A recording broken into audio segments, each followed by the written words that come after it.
It's interesting, I mention this each time, but Leviticus, as all the other books of the Old Testament, was named by the first word.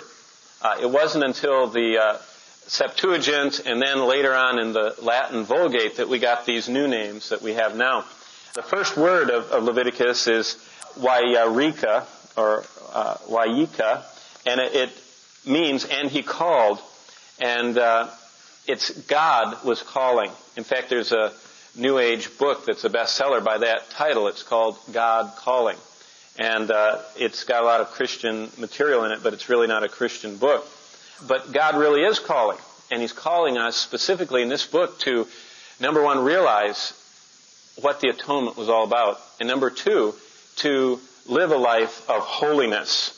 But God is calling us to see the wonders of the atonement and to live a holy life. Now, just to show you how awesome the book of Leviticus is, there is an entire 200-page book that I read just on the 23rd chapter.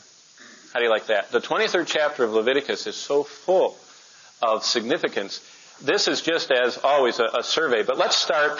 The book of Leviticus has been rightly called the most New Testament of all the Old Testament books. It reveals in an incredible way the work of Christ on the cross. Divine inspiration is more clearly stated in Leviticus than in any other book. For this reason, 20 chapters start with, "And the Lord said," as well as this statement in other places over 38 times. Whole sections are recorded with that beginning, "And the Lord said." The dual theme of atonement, and that word kaphar, and I don't know if you've ever heard of the Hebrew holiday Yom Kippurim.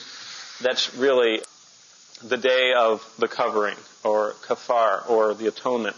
48 times kaphar, the word for atonement, occurs in Hebrew, and holiness, that word occurs in its three forms, qodesh, qadesh, and qadosh, 100 times. So this book talks more about the atonement and holiness than any other book of the Bible.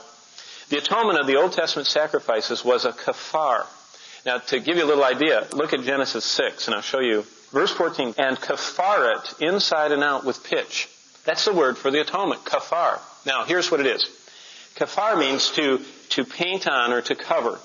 And in the Old Testament, as we'll read in just a second, God did not say that all those sheep took away sin. He just said that they painted over it. Now, I don't know if you've ever gone and done a touch-up job in your house, like if you have an apartment, like we just rent an apartment, and it's the kids, marked on the walls. What do? You paint over it, and cover it up. Now, is the paint still there? I mean, the marks? You just covered them up. When I pastored down south, they used to, all the southern preachers wore white suits. And they used to wear white suits, white socks, white shoes, everything white. And it was just a big deal. But when they got something on their suit, I found out what they did. They didn't usually clean it. They just put talcum powder on it. And it covered over the spot until either the wind blew or whatever, and the talcum powder wore off, and then you could see all the spots. But that's the idea. Now keep reading, because I want to show you this. The atonement of the Old Testament sacrifice was a covering.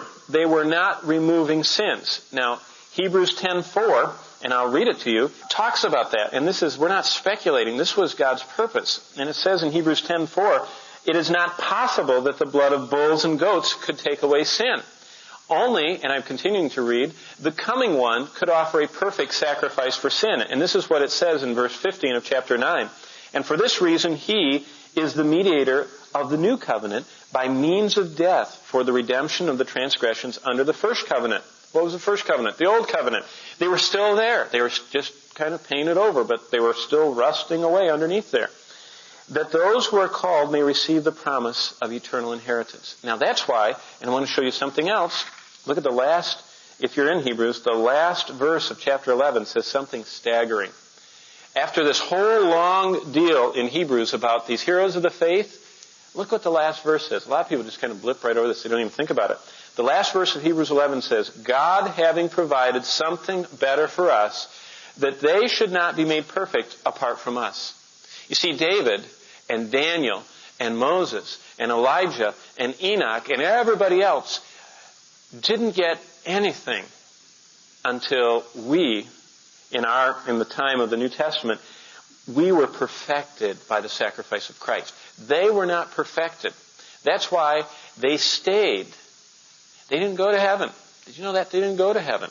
People didn't go to heaven until after the cross. They couldn't come into the unbroken presence of God until after the sacrifice was complete.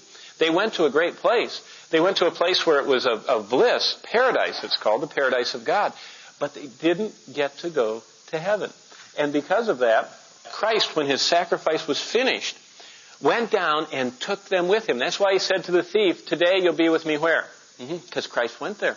And he took them and led captivity captive, and he took them out of paradise into his presence.